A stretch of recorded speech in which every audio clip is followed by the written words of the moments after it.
Dan saudara, revisi Undang-Undang Tentara Nasional Indonesia yang tengah dibahas DPR menjadi polemik.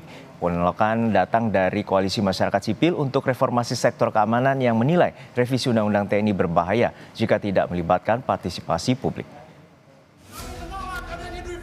Teman-teman, kami meminta agar dihentikan karena prosesnya dilakukan secara diam-diam dan tertutup. Tolak RUU TNI!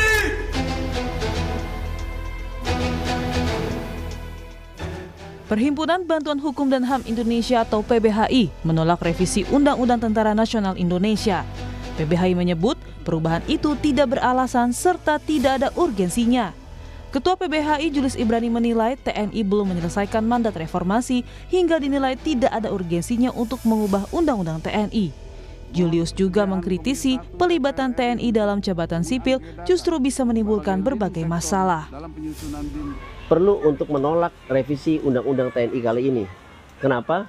Karena publik tidak melihat adanya esensi apalagi urgensi bagi perluasan atau penambahan kewenangan TNI.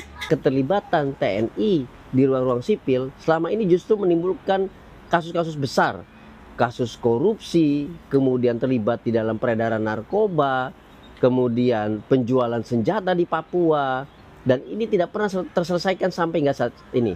Dan inilah yang kita katakan bahwa tidak pernah terjadi evaluasi saat ini sehingga penambahan kewenangannya tidak berdasar dan harus ditolak gitu. Sementara itu, Wakil Ketua MPR Edi Suparno mengatakan bahwa revisi Undang-Undang TNI yang tengah dibahas DPR tetap berpegang pada semangat dan cita-cita reformasi. Edi menegaskan, revisi Undang-Undang TNI tetap akan menjunjung supremasi sipil. Salah satu reformasi yang kita dorong agendanya itu adalah mengenai fungsi TNI, waktu itu di fungsi ABRI ya. Dan kita tetap bertahan pada posisi kita bahwa masalah fungsi TNI itu harus dikembalikan sesuai dengan semangat reformasi, di mana kita ingin mengembalikan fungsi dan supremasi sipil, termasuk juga oleh teman-teman di Komisi 1 ya, kita tetap menjalankan semangat reformasi yang sudah kita perjuangkan bersama-sama. Kami menolak adanya dui fungsi ABRI, teman-teman. Kami meminta agar dihentikan karena prosesnya dilakukan secara diam-diam dan tertutup. Sebelumnya, Koalisi Masyarakat Sipil untuk Reformasi Sektor Keamanan Kontras menggedor pintu rapat panja RUU TNI yang digelar di Hotel Fairmont, Jakarta. Dengan membawa poster, 3 orang aktivis mendesak masuk sambil menyampaikan kritik terhadap anggota DPR yang sedang rapat yang digelar tertutup Sabtu kemarin. Ketua Divisi Hukum Kontras Andri Yunus masuk ke ruangan sambil meneriakkan kritikannya. Ia juga meminta agar pembahasan RUU TNI dihentikan karena dinilai tidak sesuai dengan proses legislasi. Andri juga menyatakan secara substansi RUU TNI bisa kembali mengaktifkan dui fungsi militer. Pasca kejadian itu, Koalisi Masyarakat Sipil dari Kontras bilang ada teror dan ancaman pasca menggeruduk rapat revisi Undang-Undang TNI antara DPR dan pemerintah di sebuah hotel Jakarta. Mereka menerima intimidasi yang dinilai bisa membungkam kritik publik untuk pemerintah. Diintimidasi di telepon, kemudian didatangi, kemudian dijaga juga di Fairmont dengan komando operasi khusus. Kemudian ada juga laporan dari Satpam dilaporkan hotel. Secara pidana gitu. Itu bagaimana dari Koalisi Masyarakat Sipil?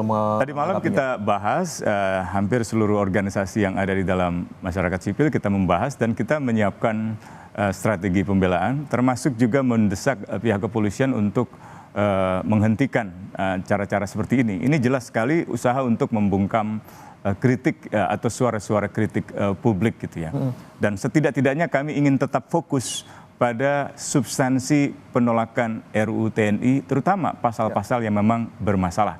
Jadi kami juga tidak ingin kemudian perhatiannya beralih dari masalah RUU TNI ke masalah pelaporan pidana di kepolisian. Kami mengerti yang memberikan laporan itu adalah karyawan keamanan dari Fairmont. Mungkin disuruh, mungkin saya tidak tahu ya, tetapi saya kira ini adalah bagian dari cara-cara lama untuk meredam suara-suara kritis masyarakat terhadap sebuah kebijakan itu. Baik. Karena itu kami meminta agar cara-cara seperti ini dihentikan. Baik, saya ke Pak. Teror terhadap kantor Kontras terjadi sejak Minggu dini hari atau setelah aksi protes oleh Koalisi Masyarakat Sipil dilayangkan atas pembahasan revisi Undang-Undang Tentara Nasional Indonesia yang berlangsung tertutup di Hotel Fairmont, Jakarta. Pasca penggerudukan, pihak keamanan Hotel Fairmont melaporkan 3 anggota Koalisi Masyarakat Sipil untuk Reformasi Sektor Keamanan ke Polda Metro Jaya. Tuduhannya mengganggu ketertiban umum dan melawan pejabat negara yang sedang bertugas. Tim Liputan, Kompas TV.